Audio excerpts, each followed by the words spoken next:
Becoming a parent is one of the biggest life changes that you'll ever go through. Yet, surprisingly, we don't often talk about the transformation that's happening within us.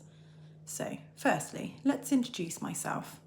I'm Kirsty. I've been a midwife for over 15 years and I've worked across a variety of maternity settings, and now I also work as an NHS change manager.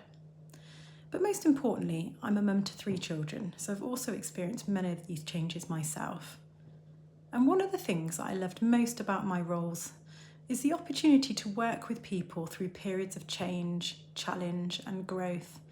And throughout my time as a community midwife, I noticed that often appointments would focus on the physical aspects of pregnancy: blood pressure checks, urine tests, scans, care plans. And these things are incredibly important, but sometimes those emotional, psychological, and identity changes that happen during this time naturally receive less attention. And having a baby and becoming a parent is one of the most significant transformations that you'll ever experience. If you think that around 21 babies are born every minute in the UK, that means that thousands of people are navigating this transition into parenthood every single day.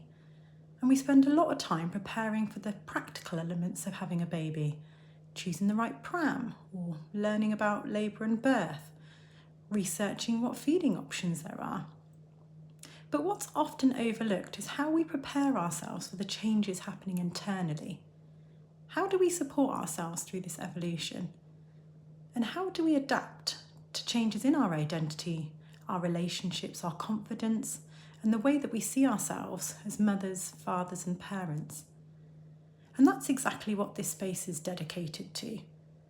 So together we'll explore what changes happen during that transformation into parenthood, and how we can have better awareness and access support and use practical strategies to navigate it with confidence. So my hope is that by better understanding these changes, we can feel empowered by them rather than feeling as though we're simply happening to us and we're being dragged along for the ride. So I'll be sharing short videos, evidence-based information, practical tools and reflections to support you on your journey. And together we'll explore not only how to prepare for baby, but how to prepare for the person that you're becoming. And if that sounds like something that you need right now, make sure that you follow along. And I'd love to know, what's one thing about becoming a parent that nobody warned you about?